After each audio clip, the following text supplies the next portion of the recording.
Good evening, and welcome to the University of Queensland School of Medicine Ochsner Clinical School webinar on the application process. My name is Thea Volpe, and I'm filling in for Toby Hudson, who was unfortunately unable to join us this evening. Toby will be available to help you with the application process, as will I and my colleague Whitney Bennett. And at the end of this presentation, Toby's contact information will be the screen that you will see, so you'll have ample time to write it down. I'm sorry I have a frog voice. I'm getting over a severe cold. Please bear with me. Tonight we're going to speak about the application. And the great news about the application is it takes only 3 hours to complete.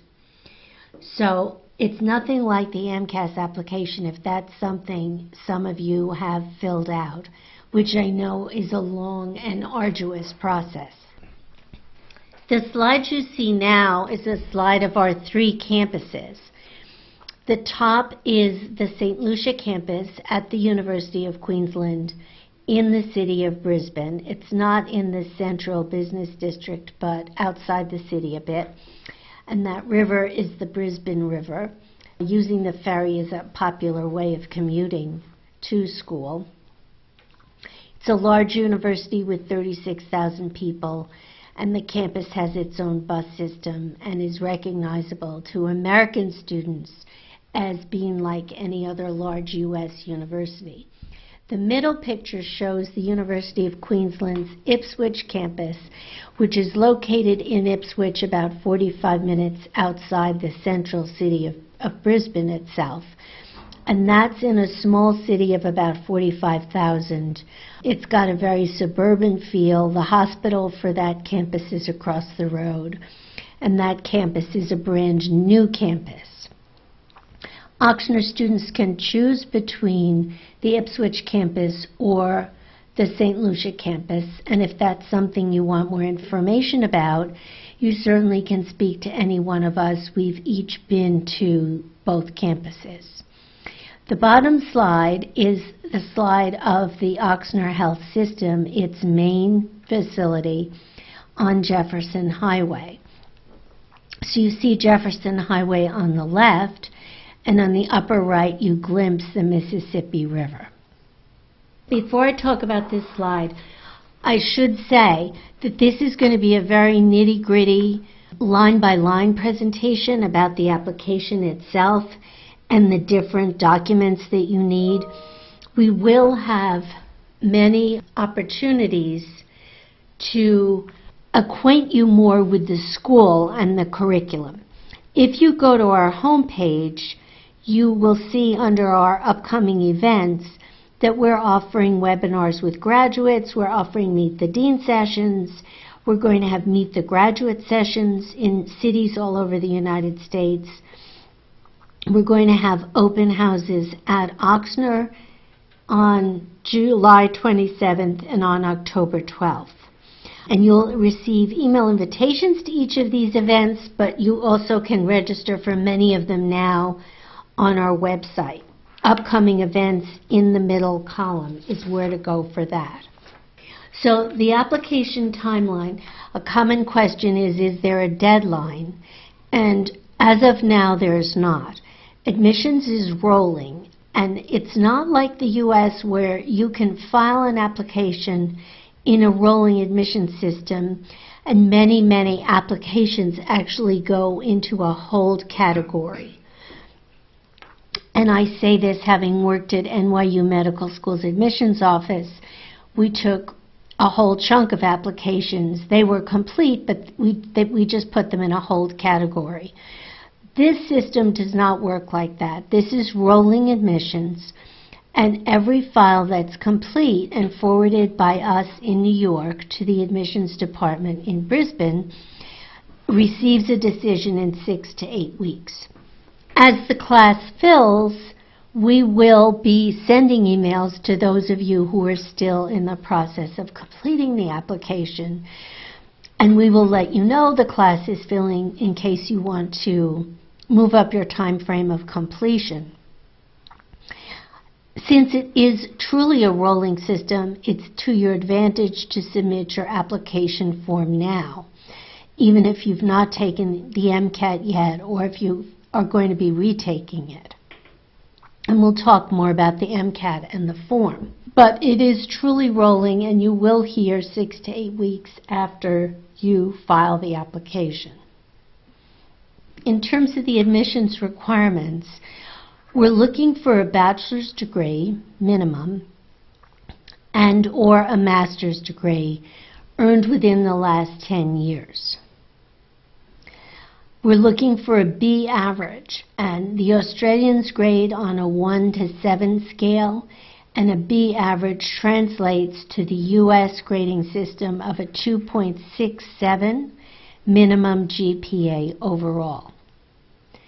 We're looking for a minimum MCAT of 24, and we're looking for an 888 in one test sitting taken within the last 3 years.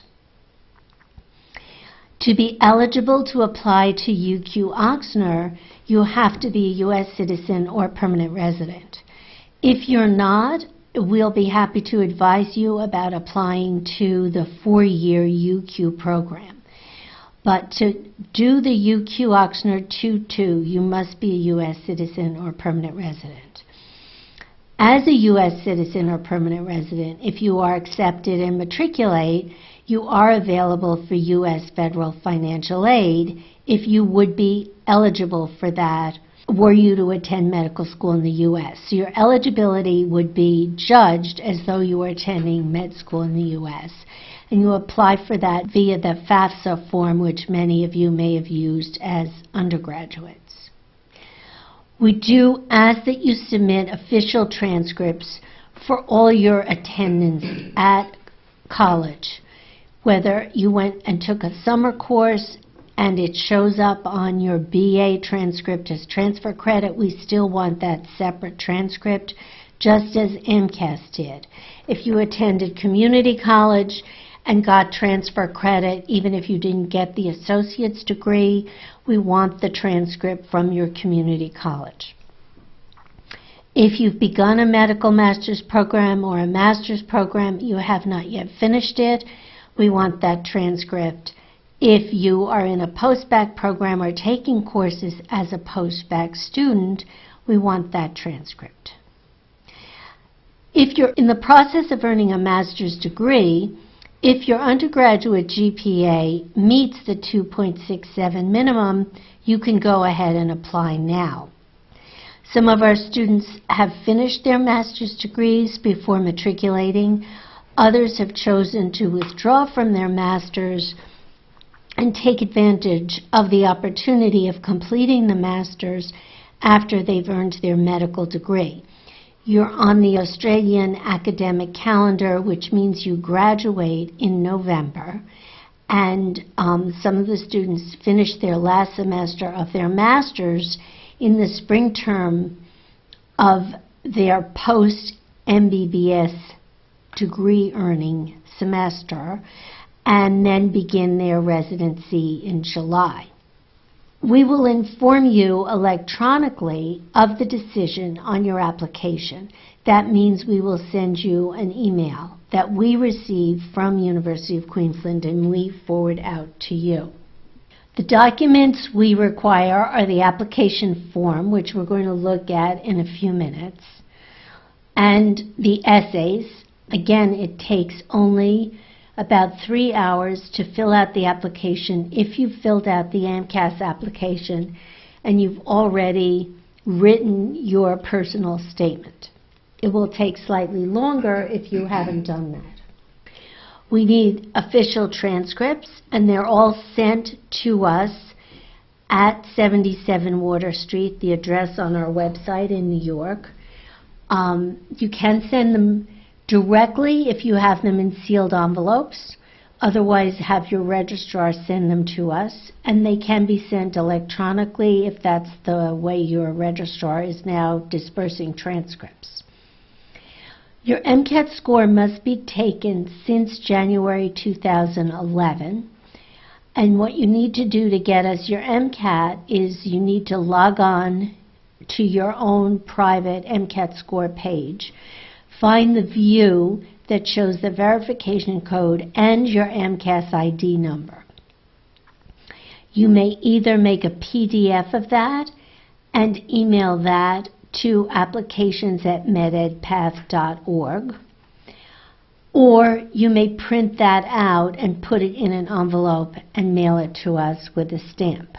Letters of recommendation are not required. I know most of you have either a committee letter or a group of letters, and although they're not required, we would like you to send them to us. The reason we like to have them is that the faculty at Ochsner like to have the fullest profile possible of the students when they begin their third year. So although the letters are not part of the evaluative process in the admissions department in Brisbane, we would urge you to send your committee letter and/or any other letters to us. We do scan them and provide them in a PDF for the faculty at Ochsner.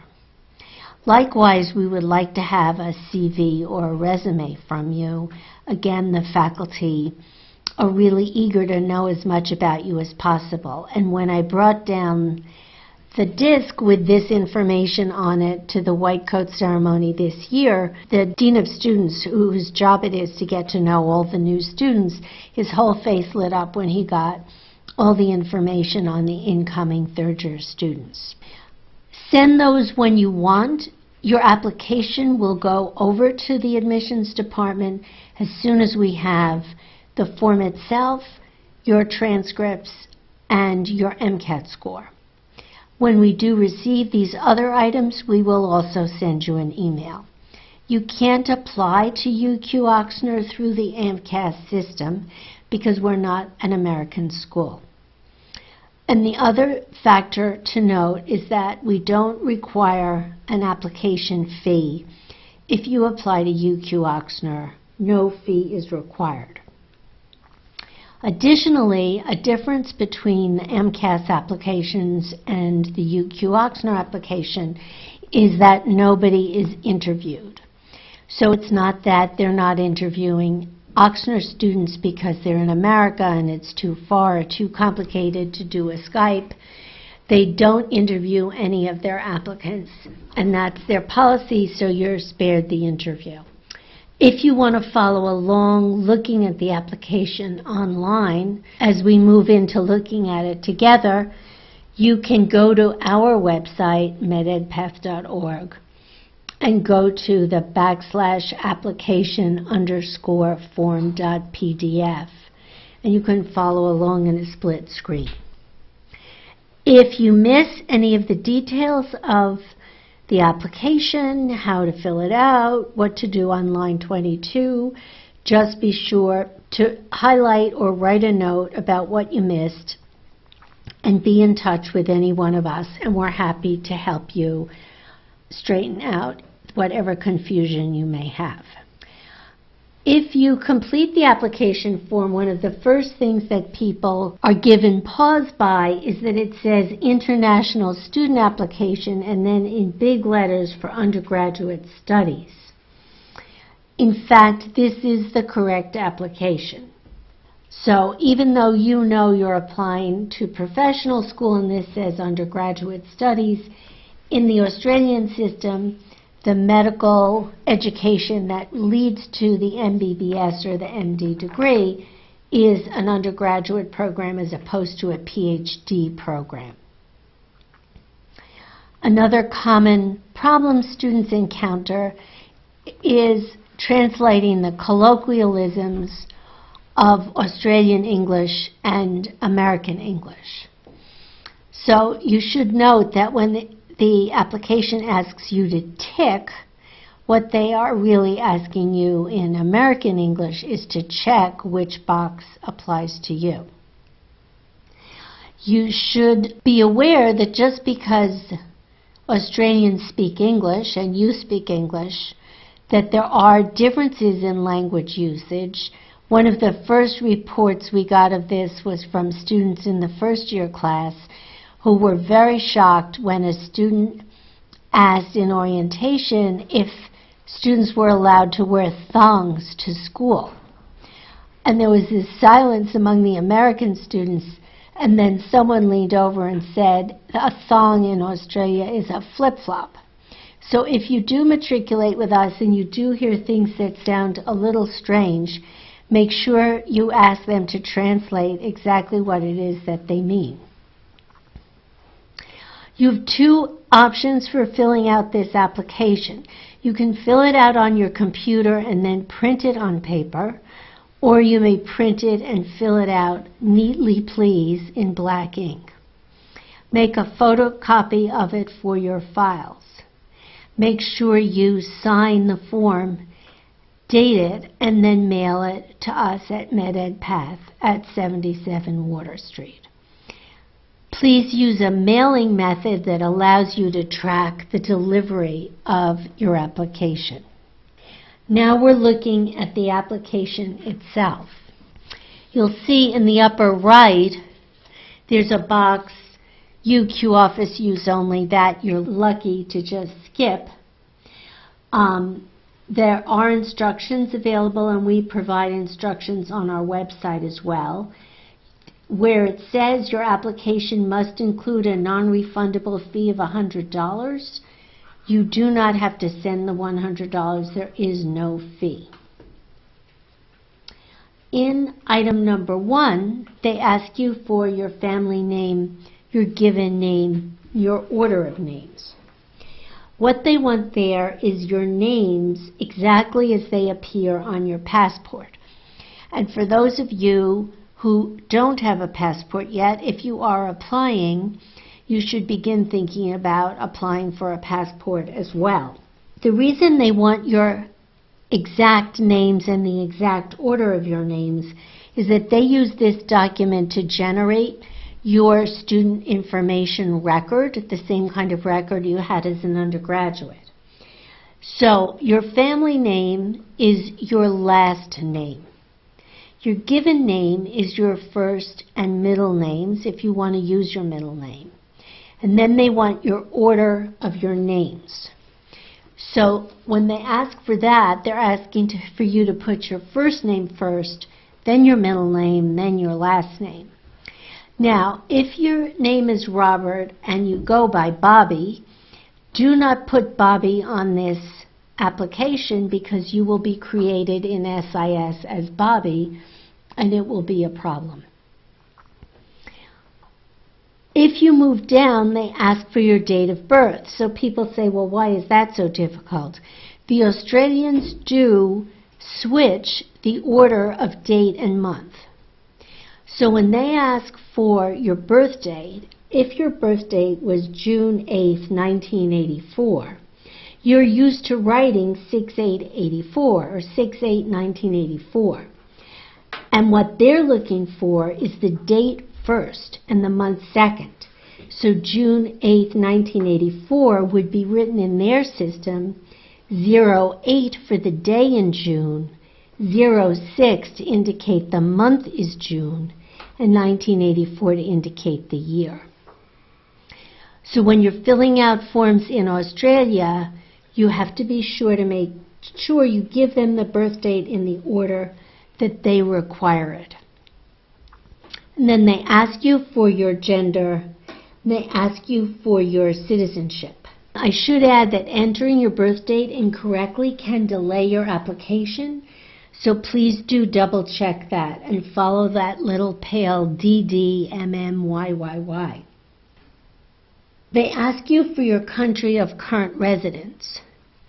You should, if you are an American citizen who's attending school in England and you're living in England, put that country of current residence, but then list your citizenship as U.S.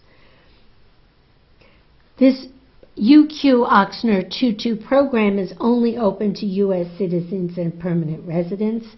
As I said before, if you're not a citizen or a permanent resident, please do email us and we will explain to you how you can apply to the 4-year program. They do want your country of birth. If you were not born in the United States, please email us a copy of your U.S. passport or your permanent resident card as a separate PDF attachment, or mail a paper copy of your passport or your permanent resident card to this office. They ask you for your country of current residence. You must give an address that is not in Australia, as well as any separate mailing address. This is required as part of the proof that you satisfy the requirements of being an international student. You cannot give a post office box address. Now, we've taken the application and cut the page in half for the sake of fitting it on the screen. We're now seeing the bottom half of page 1. You will have it, if you printed it out or you're looking at it, that will be the bottom half of the page. Again, you can see in the upper right, for agent use only, we've filled in our agent ID, and we filled in our applications at mededpath.org email. That, by the way, is the email address that you should use and put in your address book so that when you get emails from us, it's not considered spam. And once you filed the application, about 4 weeks after, you should check your spam or your junk email daily to make sure that the decision didn't go into your junk email box. So that's the email address to use, applications@mededpath.org. So here they ask for your contact details, your phone, your mobile or your cell, and your email. They ask you for your permanent address outside Australia, your mailing address, if that's different. When you move on to item 3, they ask you about your program of study. We've filled out some of it for you. You're applying for a program commencement, that is, school will begin. Your first semester is going to begin in January/February. That is the fall in the Southern Hemisphere. So there's only one entry date. It's a fall entry date, just as in the U.S. for medical school, there's only one entry date. And we've checked that for you, or ticked it, as the case may be. We've given you the program code for the program you're applying, 2046, and we've given you the program name, which is the MBBS program, Bachelor of Medicine, Bachelor of Surgery, equivalent to an MD degree in the U.S., and then graduate entry UQ Oxner, indicating that you are going to be in the 2-2 program. Moving on to the scholarship application, if applicable. There are, unfortunately, no scholarships available for UQ Oxner medical students. If you are lucky enough that you have a scholarship you're eligible for because you have a parent in a labor union or because you won a kind of a prize that entitles you to scholarship assistance, or you've gotten some foundation grant to go to medical school, you would fill out this section. We've had very, very few students. I think maybe one student has had this option. In case you're one of those lucky ones, what you do is you attach the documentation that the funding organization has given you, and that has to include the duration of the scholarship, how long it's for, 1 year, 2 years, what kinds of expenses are covered, is it for tuition, is it for living allowance, is it for overseas health coverage, which we'll talk about more in a minute, and are there any restrictions? So if it says, are you applying for a UQ scholarship, you are going to check no, because there are no UQ scholarships. There is one fellowship from the American Australian Association, and one of our students in the past 2 years. One a year has won this.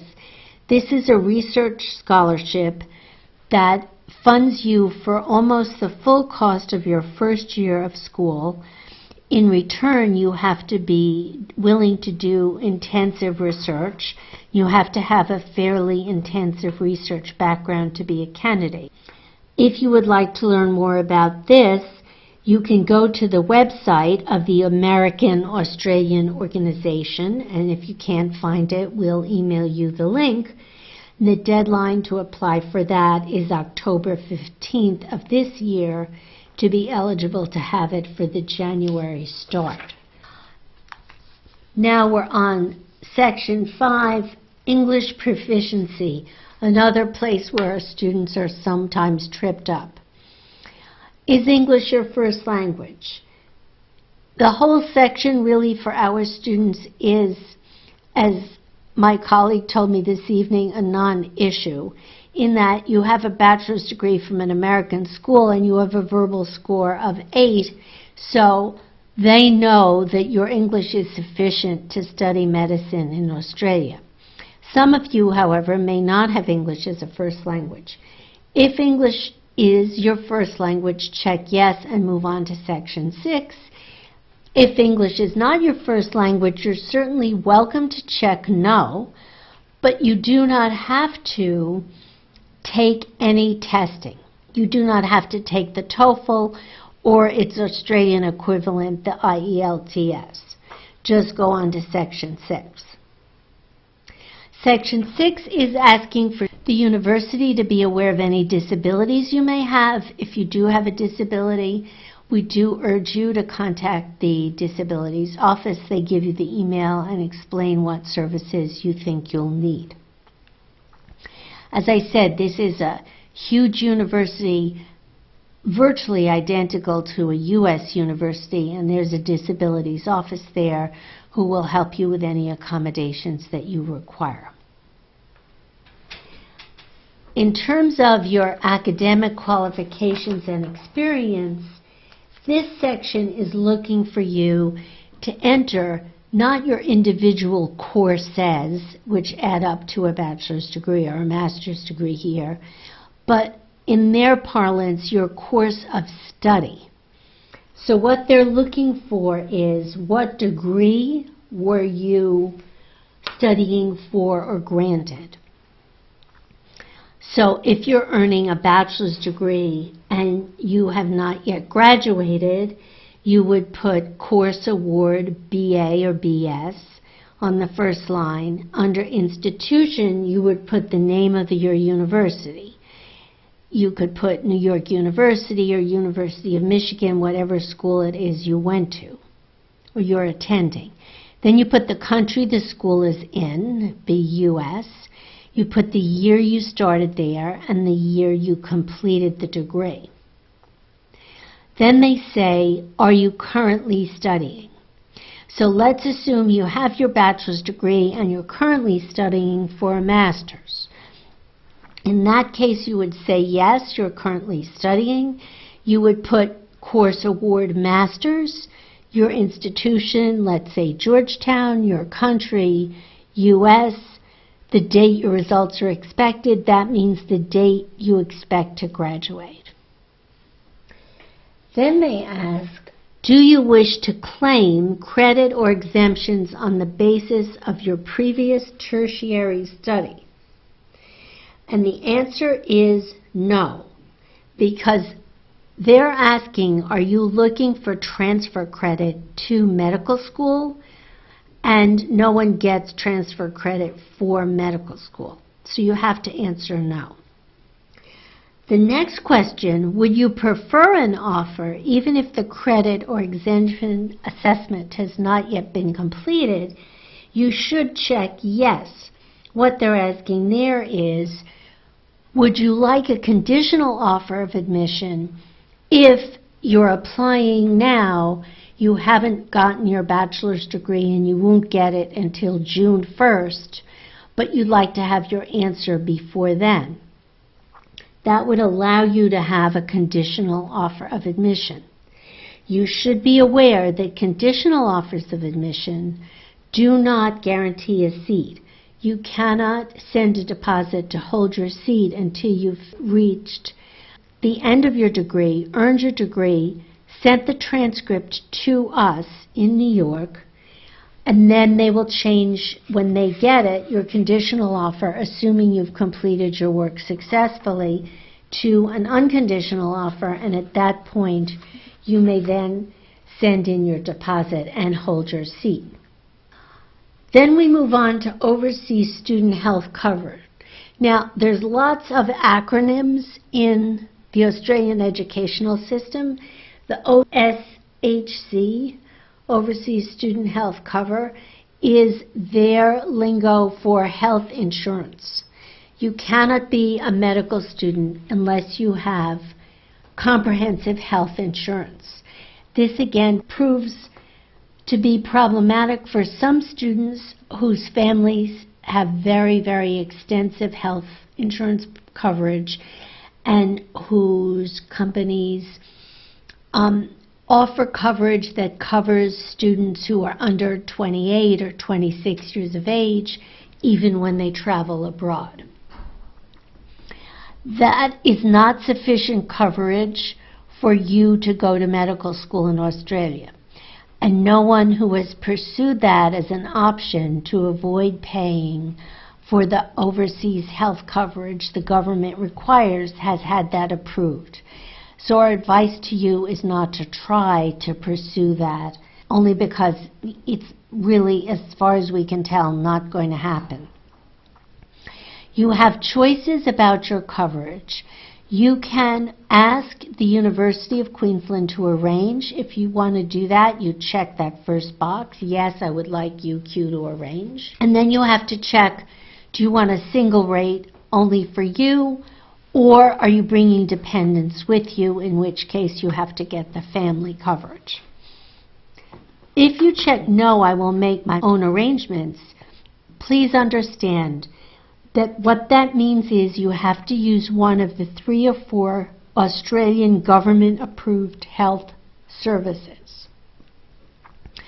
If you want the link to the non-UQ approved or the non-UQ arranged health coverage companies, email us. We're happy to send you the link. Some of our students have chosen non-UQ coverage. This is something that you can begin to think about. You don't have to make a final decision about your health coverage until you receive your offer of admission, assuming that you're accepted. As I said, there are only 3 or 4 companies that are approved by the government. We're happy to send you links so you could explore them. It's easier to have UQ arrange the health insurance for you because they submit the documentation directly to the visa office. If you choose to arrange it yourself, you get emailed or sent the documentation of your paid enrollment, and then you submit it to the visa office so your visa can be processed. Section 9, permission to release information. It's really for students who are under 18 years of age who are letting their parents see the details of their application. If you want to share your application with any of your friends or family, I suggest you just show them the photocopy. Just skip over that section. Section 10, the declaration and the signature. We ask for your signature and the date, and all of you are over 18, so you don't need your parent's signature. Now we're coming to the Ochsner portion of the application, and this is for students who are doing the UQ Ochsner program. It says complete this form if you are interested in the UQ Ochsner program. This is the form you must complete. So this is filling out your first, last, and middle name, filling out your birth date, this time in the U.S. fashion, month, day, year, year, because this goes to New Orleans, and if you do it in the Australian fashion, they'll just be confused. Then we ask you for your street address in the United States as it is now, and your email address. Then we have the page with the essays. We are not set up for you to respond to the essays electronically, so we ask you to copy and paste the questions, put your name on the top of each page, number the question that you're answering. We would urge you to type the answer. I would also urge you to use spell check and not rely on autocorrect for grammar. It can lead to some funny reading for us, but you may not really want to be amusing to us or, God forbid, to the people at Ochsner who are going to be teaching you medicine. So write it carefully and thoughtfully, read it carefully, and give it to someone else to proofread for you. Always a good plan. When you're applying for your residency, do the same. So the first essay, as I said, if you filed the MCAS application, you can use that statement from the MCAS, the personal statement from the MCAS application there. If you haven't written your personal statement yet, you should look online. They do give guidelines. The AAMC website gives guidelines about your personal statement. There are several books that give guidelines. All I can say is it's probably good not to start it. I've wanted to be a doctor since I was 3. Think about it as an application for a job. Talk about what attracts you to medicine, what personal experiences you may have had. That can be about a page long. We don't count characters or words. The second essay is, why are you interested in participating in a global education experience? And that's about a half page. And here we're really interested in what you think you will get out of having a medical education on 2 continents. You do not have to have traveled abroad to answer this question. There's no preference given to people who've traveled. We have people who've never left the United States. We have people who've come to this program who went to college in their hometown and never been out of their home state. So it's not a test for how well-traveled you are. It really is just asking you to be thoughtful about what you hope to get out of this experience. And then the third essay, also a half a page, is how will your experience in New Orleans enhance your educational goals? And there they're looking for what you know about New Orleans. Again, it's a kind of secondary application if those of you have done that for American schools. What you know about Ochsner and what you know about the community. Then we move on to the deed. The deed is a legal document. The main purpose of the deed is twofold. One is that you understand you have to stay in Australia the 2 years, and then when those 2 years are up, you must go to New Orleans. In the first year we had the program, a lot of students got to Australia, they loved it, and they said, well, we don't want to go to New Orleans, we're going to stay here. So now we make you sign and understand and acknowledge that you're going to go to New Orleans for years 3 and 4. We also ask you to pursue whatever concerns you have with the state medical boards, the states you want to practice in. To our knowledge, you can practice in all 50 states with the MBBS degree. That's something we can go into detail in another webinar about, or you can email us and ask us about it. So that you sign, date, and then print your name. Your offer of acceptance comes via email. As I said, you have 42 days or 6 weeks to decide whether or not you want to matriculate. If you have extenuating circumstances and you need an extension, you would email us and ask us for the extension. We do offer a student ambassador program where we will match you with a current student. We're happy to try to match someone who's been to your college or who is from your home state. If you have preferences, just let us know. Once you're accepted, we'll give you access to a closed student-only Facebook page, and we're in the process of establishing an open Facebook page for applicants. When that happens, you'll be invited to join that. Add us to your address book, as I said, and check your email after you've filed your application. I mentioned in the first slide there are 2 campuses in Australia. You will be asked to indicate a preference. The Ipswich campus is the smaller campus and houses only 20% of the class. It's a complete mix of Australians, non-Australian students who are not Oxnard students, and Oxnard students. So if you want to begin researching the two campuses, we give you the URL for each of the campuses, and you can check out about St. Lucia and about Ipswich. And if you want to speak with a student from one or campus or the other, we're happy to connect you with a student. So I'm done with my presentation. For assistance, you certainly can ask me, Thea Volpe, my colleague Whitney Bennett, or Toby Hudson, whose specialty is admissions. There's her contact information. And now I'm happy to take whatever questions we've received and try to answer them in the time remaining. So one student asks, can I email you my application?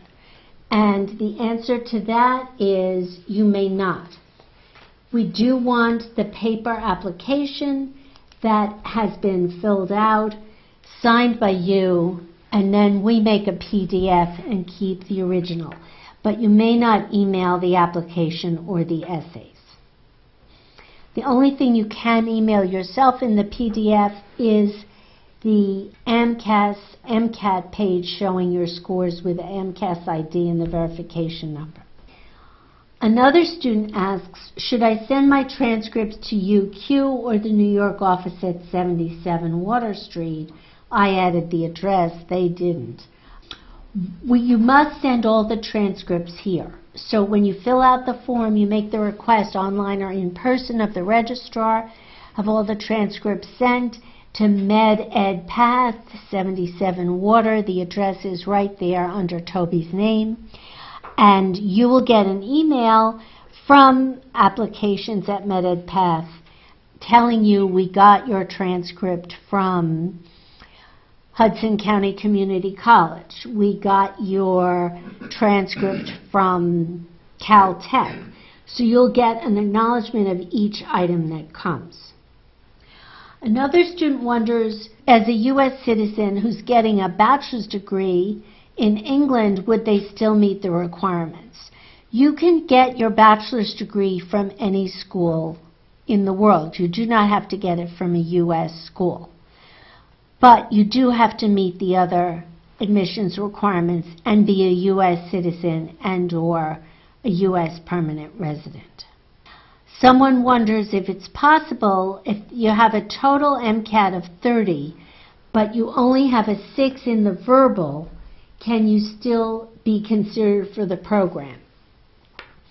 In past years, the admissions department has considered one exception for the MCAT, and if you have a minimum score of 24 and you have 1.7, which would mean you'd have at least 1.7, a minimum of 1.8, and then 1.9 to get you the 24, they sometimes will make an exception and consider you and make you an offer.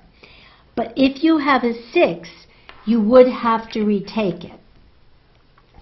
If any of you would like to receive the MCAT tips that Whitney and I have developed when we were at the Columbia University Post-Bac Pre-Med program, we collected the information from students, just email and we're happy to forward you the MCAT tips. They focus heavily on how to improve your verbal score, and they may be of some help to you.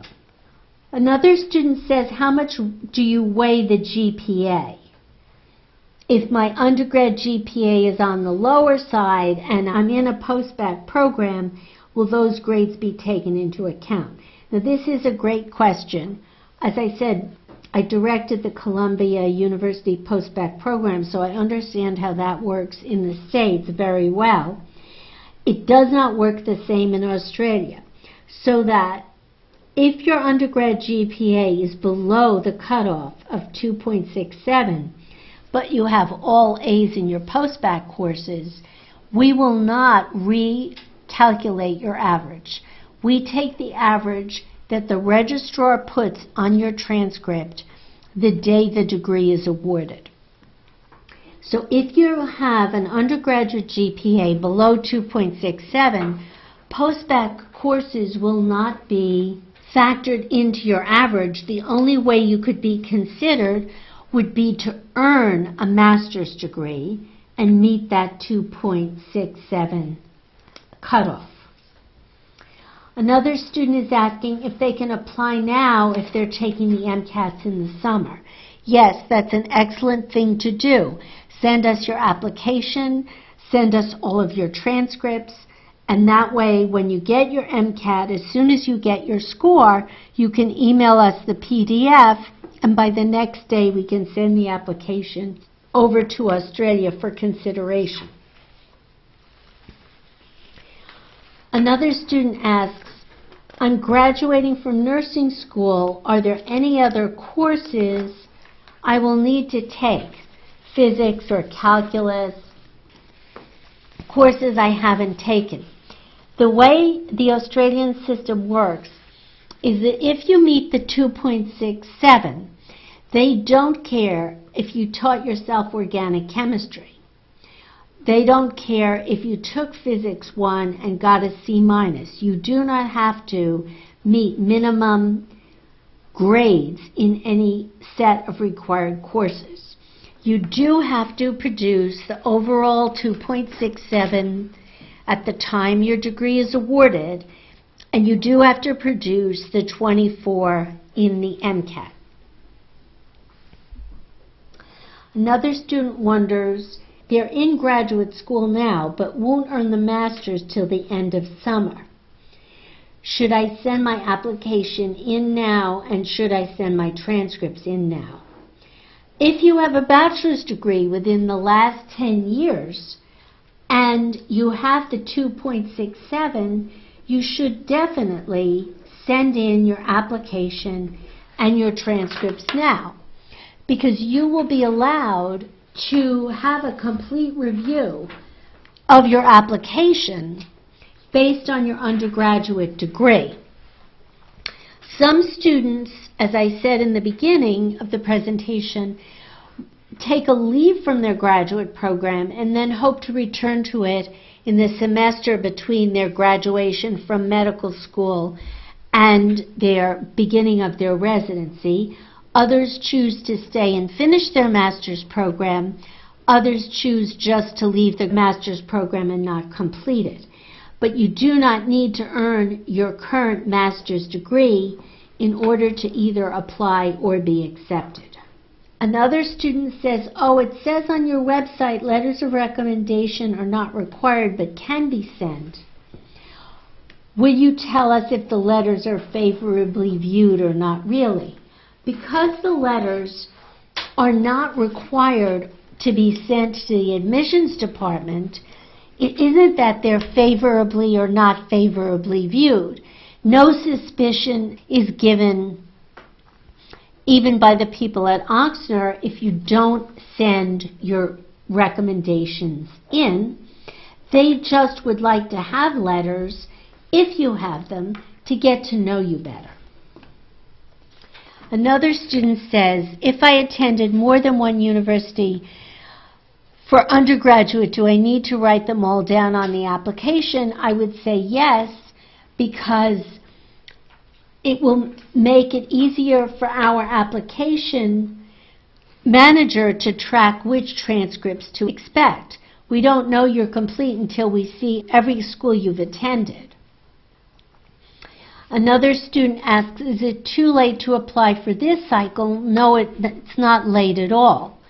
Send the application in. You'll have, once it's complete, an answer within 6 to 8 weeks. Another student asks, is it a strict 10 years for the degree? So far, it has been a strict 10 years. So if your degree is, as this student says, from 2000, that is too old, and you would have to get a master's degree. You could alternatively get a second bachelor's degree in a different major. So if your major was biology and you took a lot of chemistry courses and you wanted to get a second BA in chemistry, which might be a quick route to a second BA, we'd be happy to talk to you about that. That's something you should really ask for a telephone appointment with Whitney Bennett or with me for. Another student asked, could letters of recommendation be mailed? And they may be mailed to us at the 77 Water Street address on the screen. Someone else asked about the MCAT score and the letter grade. Where we are with that is that up until now, till this January, there was a letter grade associated with the MCAT for the writing sample. As of January, that writing sample is no longer administered. Students who have MCATs from before January 2013 must have a letter grade of M like Mary or better. If you have 3 8s and you have a letter grade of L, you may apply and we can ask that an exception be made. We know that you cannot retake the writing sample any longer, and we're in current discussions with the university about abolishing the requirement for the M for before 2011. Another student asks, is the 267 the average for science courses only or overall for the degree? I want to be very clear about that. The 2.67 is the number that the registrar puts on your transcript the day your degree is awarded.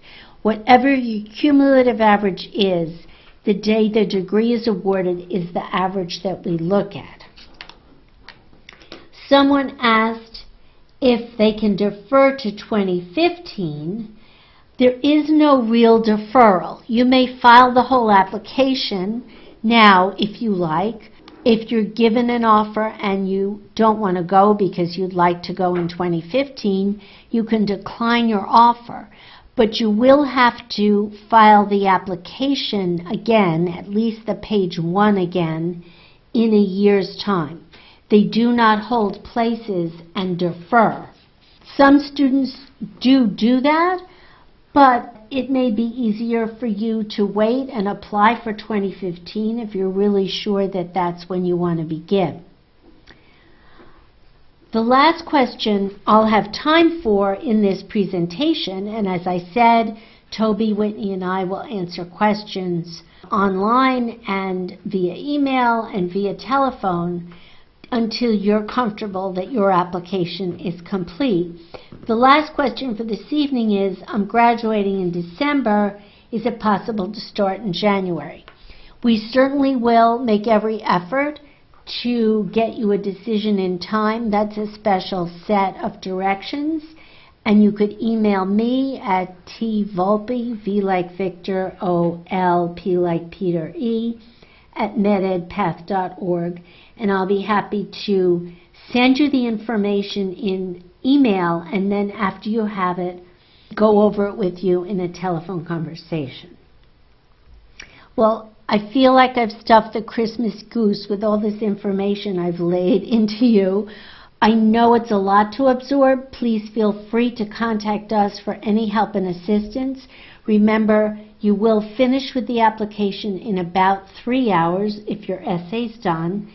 And as daunting as it may seem with the colloquialisms and the answers to these tricky questions that seem trickier than they really are, it is something that will not take you a lot of time, and we're happy to help you with every step of the way. I hope I see you at one or more of the events or our Meet the Graduate webinars. I look forward to helping you through this process and perhaps to seeing you at our white coat ceremony. Thank you and good night.